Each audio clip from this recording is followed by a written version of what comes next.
All right, so I'm out here in the garden. Riker and I are out here, and I came out to put a little bit of compost tea on my strawberry patch, and found some things I thought I might show y'all. Let me turn you around, we can see together. So I'm gonna walk around real quick and show y'all. These are all the baby strawberries that started to come in after we moved our main plot from the other side of the garden. They're all over the place. I'm even gonna move that thornless blackberry there. That's got to go because I want this whole entire area right here that you see with the dog in it to actually be basically just strawberries and my root crops. I grew my root crops in here last year, and the strawberries, I'll show you over here, these right here up against the fence, they grew in super strong. See that? Okay. And they were all covered by potatoes, so you could say that potatoes and strawberries will do fine together. Look at them. They're amazing looking. Some of them over here have been chewed down a little bit. They're growing underneath this blackberry.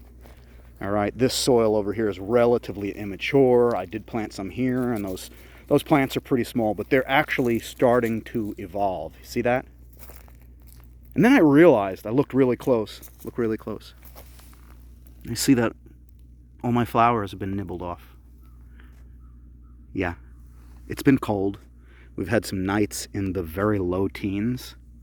And, you know, nature has a harder time feeding itself when everything's frozen. So I looked out here on my camera last night and I saw a beautiful rabbit.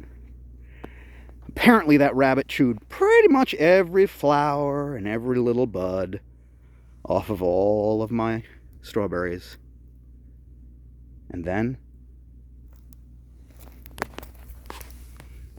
he left this. Okay? It's pretty slick. So even though we suffered from some predation, they pruned my plants. You can see the little bite downs. They pruned them, little vestiges of what's left over that used to be a flower. And then they made a deposit. As far as I'm concerned, that is a win. This plot right here is going to be slated to be covered with wood chips very soon. Yeah, hard to believe. I'm actually going to put wood chips on top of these strawberries. That's going to put pressure and weight on top of these. See that? That'll allow things like this to bed into the soil and come back next season as a plant.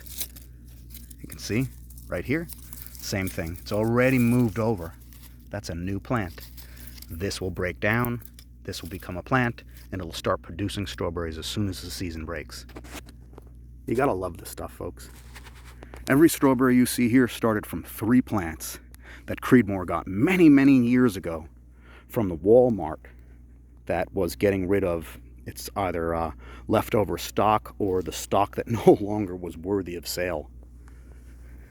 We collected them, those 3, and I grew them on the other side of the garden. And since then, I don't know how many countless thousands of strawberries we've grown and how many hundreds upon hundreds of strawberry plants we've given away.